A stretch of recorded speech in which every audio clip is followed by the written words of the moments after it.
Prière spéciale du mercredi 4 mars 2026 spécifique de la nature. Il existe dans la réalité céleste un registre ouvert devant le trône de Dieu. Ce n'est pas une image poétique ni une métaphore destinée à impressionner. C'est une déclaration biblique. Dans ce livre figurent des noms. Le vôtre y est inscrit, ou il ne l'est pas. Il n'y a pas d'entre-deux, pas de zone grise, pas de demi-mesure. Et le livre de l'Apocalypse, affirme avec une solennité troublante qu'un document céleste détermine la destinée éternelle de chaque être humain. Ni les intentions sincères, ni l'appartenance religieuse, ni les habitudes spirituelles ne constituent le critère ultime. Ce qui compte, c'est la présence d'un nom dans ce livre. Et pourtant, combien de personnes se disent croyantes sans jamais s'être arrêtées sérieusement pour se poser cette question essentielle? Mon nom est-il réellement inscrit dans ce livre? Pas comme une réflexion théorique, pas comme un débat doctrinal, mais comme une interrogation profonde qui engage l'âme. Dans le livre de l'Apocalypse 20:15, il est écrit que quiconque ne fut pas trouvé inscrit dans le livre de vie fut jeté dans l'étang de feu. Le ton n'est ni vague ni symbolique, il est définitif. Ce verset n'est pas là pour être survolé distraitement. Il exige que l'on s'arrête. Alors, ralentissons. Plongeons dans le texte. Un livre avant le commencement. Plusieurs passages de l'Apocalypse parlent d'un livre existant dès la fondation du monde. Avant que la lumière ne soit séparée des ténèbres, avant que les océans ne soient formés, avant qu'Adam ne respire pour la première fois, ce livre était déjà là. Cela signifie que l'histoire humaine ne surprend pas Dieu. Il voit la fin dès le commencement. Ce registre céleste n'est pas improvisé. Il ne s'agit pas d'une liste mise à jour au fil des siècles. Il existe dans la perspective éternelle de Dieu. Cela soulève des questions profondes. Si Dieu sait tout d'avance, nos choix ont-ils encore un sens? L'Écriture ne présente pas la prescience divine comme une négation de la responsabilité humaine. Elle révèle un Dieu qui connaît parfaitement, mais qui appelle aussi chacun à répondre librement à sa grâce. Et peut-on être effacé? Un passage marquant se trouve dans l'Exode. Moïse, après l'épisode du veau d'or, implore Dieu de pardonner au peuple d'Israël. Il va jusqu'à dire « Sinon, efface-moi de ton livre ». Cette demande n'aurait aucun sens si l'effacement était impossible. Dieu répond alors qu'il effacera de son livre celui qui a péché contre lui. Plus tard, dans le livre de l'Apocalypse 3:5, Jésus s'adresse à l'église de Sardes et promet de ne pas effacer le nom du vainqueur du livre de vie. Et dans le grec original, le verbe employé signifie littéralement « effacer complètement », comme on nettoyait autrefois une tablette de cire jusqu'à ce qu'il ne reste aucune trace de l'inscription précédente. Ce langage est sérieux. Il ne cherche pas à terroriser, mais à réveiller. Une foi authentique n'est pas une simple étiquette religieuse. Elle est une relation vivante. Le livre de vie est le livre de vie de l'agneau. Dans le livre de l'Apocalypse 21-27, non, il est question non seulement du livre de vie, mais du livre de vie de l'agneau. Ce détail est crucial. Tout au long de l'Apocalypse, Jésus est présenté comme l'agneau immolé, voire livre de l'Apocalypse 5:6. Il est le sacrifice offert pour le salut du monde. Le livre de vie de l'agneau souligne que le salut n'est pas fondé sur la performance humaine, mais sur l'œuvre accomplie par Christ. Ce registre appartient à celui qui a donné sa vie. Autrement dit, ce n'est pas la perfection de notre parcours qui nous sauve, mais la perfection de son sacrifice. Cependant, l'Apocalypse précise que ceux qui appartiennent à l'agneau sont ceux qui le suivent, non pas occasionnellement, mais réellement. La grâce n'est pas une permission de vivre sans transformation. Elle est une puissance qui transforme. Le grand trône blanc. Dans le livre de l'Apocalypse 20:11 à 12, Jean décrit la scène du grand trône blanc. La terre et le ciel fuient devant la présence de Dieu. Les morts, grands et petits, se tiennent devant lui. Des livres sont ouverts, au pluriel, puis un autre livre, le livre de vie. Les livres contiennent le récit des œuvres humaines. Chaque parole, chaque action, chaque intention. Mais le livre de vie contient des noms. Le jugement des œuvres manifeste la justice parfaite de Dieu. Mais le verdict final dépend de la présence ou de l'absence du nom dans le livre de vie. Et c'est ici que la grâce apparaît avec une profondeur bouleversante. Pour celui dont le nom est inscrit dans le livre de vie de l'agneau, le dossier des œuvres ne constitue pas la base du salut. Le salut repose sur l'œuvre du Christ. Les fautes sont connues. Elles ne sont pas ignorées, mais elles sont couvertes. L'avertissement final. À la fin de livre de l'Apocalypse 22, 19, un avertissement est donné à ceux qui altèrent le message prophétique. Et Dieu ne peut être remodelé selon les préférences culturelles. Son message ne peut être adouci pour le rendre plus acceptable. La vérité entière doit être reçue, même lorsqu'elle dérange. Une question personnelle. La question n'est pas « Es-tu religieux? As-tu grandi dans une tradition chrétienne? As-tu une réputation spirituelle? » La question est « As-tu réellement placé ta confiance en Jésus-Christ? » Le salut n'est pas mérité. Il est reçu. Il commence par une repentance sincère et une foi authentique. Celui qui appartient à l'agneau n'est pas parfait, mais il demeure attaché à lui. Conclusion. Le livre de vie est une réalité biblique. Le jugement est une réalité biblique. Mais la grâce l'est aussi. Il ne s'agit pas de vivre dans la peur, mais dans la vigilance. Pas dans la terreur, mais dans l'assurance fondée sur l'œuvre du Christ. Si ton espérance repose sur Jésus, alors tiens ferme. Si tu hésites encore, qu'il sache que la porte de la grâce est ouverte. Car au final, lorsque tout sera révélé, une seule question comptera. Ton nom est-il inscrit dans le livre de vie de l'agneau? Restez debout jusqu'au bout. Dans la vision du jugement final décrite dans le livre de l'Apocalypse chapitre 20, il est dit que les morts se tenaient devant le trône. Ce détail paraît simple, presque anodin. Pourtant, il porte un poids spirituel immense. Et se tenir devant Dieu ne signifie pas seulement être présent physiquement. Cela évoque l'idée d'être établi, maintenu, encore debout après tout ce qui a tenté de nous faire tomber. La vie met à l'épreuve la foi, les saisons de silence, les souffrances inattendues, les tentations subtiles, les déceptions religieuses. Tout cela peut ébranler. La question n'est donc pas seulement « As-tu commencé la course ?» mais « Es-tu encore debout ?» Dans Épître aux Éphésiens 6,13, l'apôtre Paul parle de « tenir ferme » après avoir tout surmonté. Il ne décrit pas une foi fragile, émotionnelle, dépendante des circonstances. Il parle d'une foi enracinée, ancrée, capable de résister. Et l'Apocalypse nous montre que, dans la scène finale, ceux qui appartiennent à Dieu ne sont pas effondrés.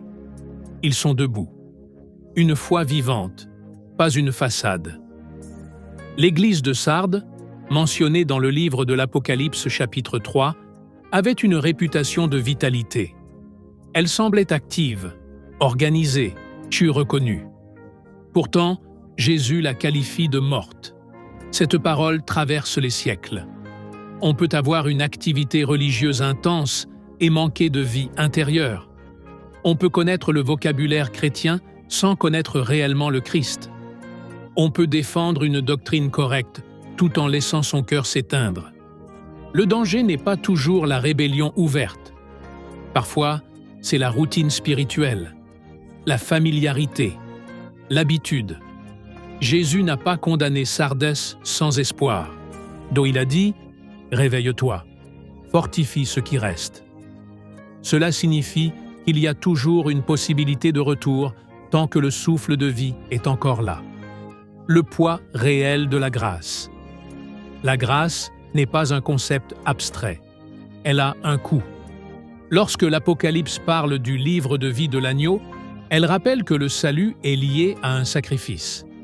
L'agneau dont il est question est celui présenté dans Livre de l'Apocalypse 5-6 comme immolé et pourtant vivant. Cette image est centrale. Or, la grâce n'efface pas la justice, elle la satisfait. Elle ne nie pas la réalité du péché, elle en paie le prix. Cela signifie que celui qui s'appuie sur la grâce ne s'appuie pas sur un sentiment, mais sur un acte historique et spirituel accompli par Jésus-Christ. La vraie assurance ne vient pas de nos performances spirituelles fluctuantes. Elle vient de la fidélité de Dieu.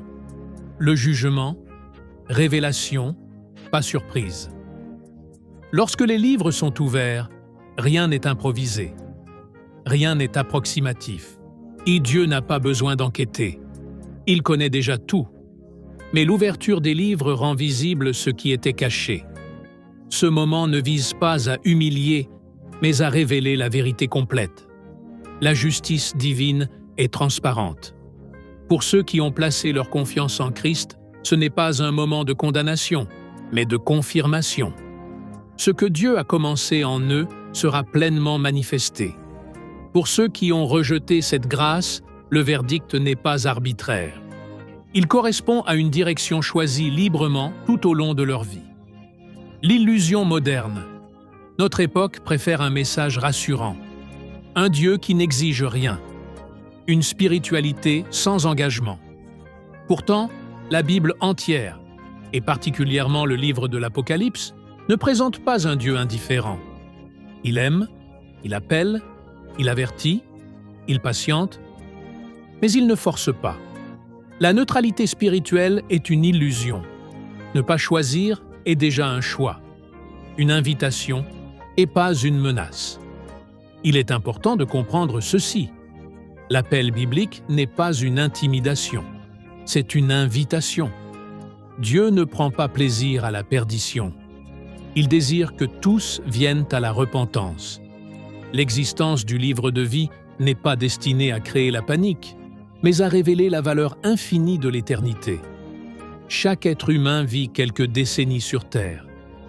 Puis vient une réalité qui ne se mesure plus en années. Aujourd'hui est un moment décisif.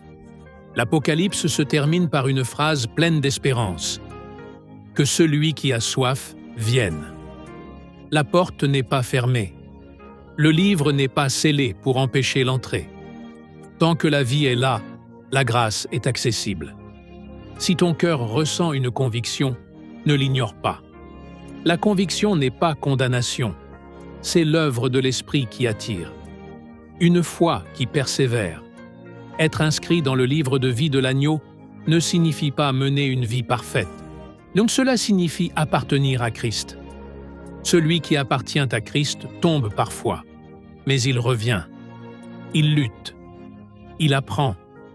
Il grandit. Il ne renonce pas définitivement à la vérité lorsque celle-ci devient coûteuse.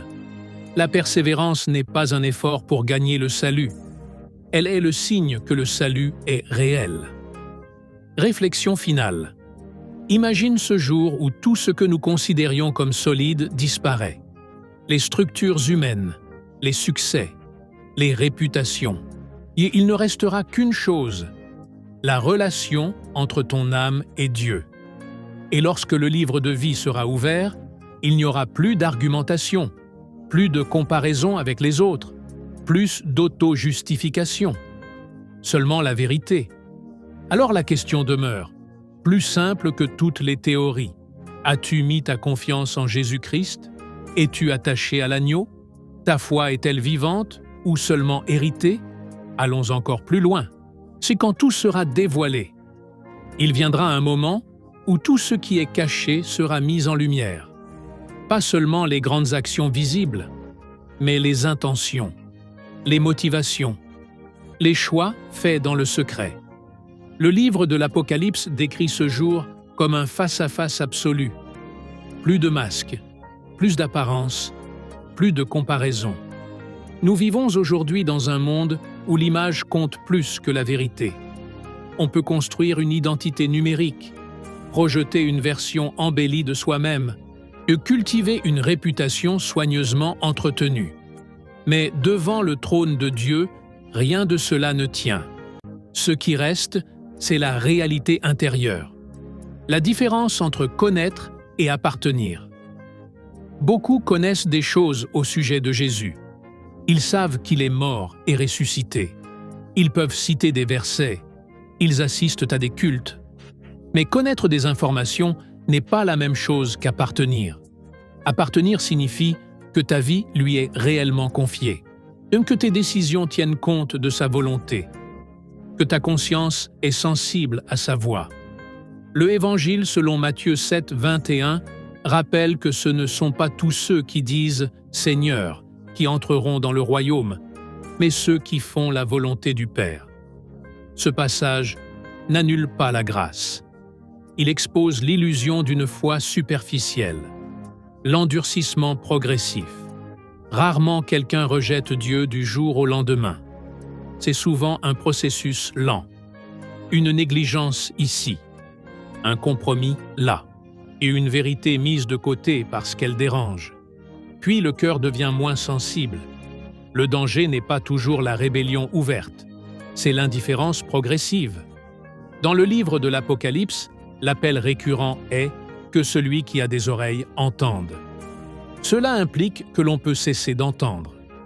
Le prix réel de suivre l'agneau. L'Apocalypse décrit ceux qui appartiennent à Christ comme ceux qui le suivent partout où il va. Or, le chemin de l'agneau a conduit à la croix. Si suivre Jésus n'est pas toujours confortable, cela peut coûter des relations, cela peut coûter des opportunités, cela peut coûter l'approbation du monde.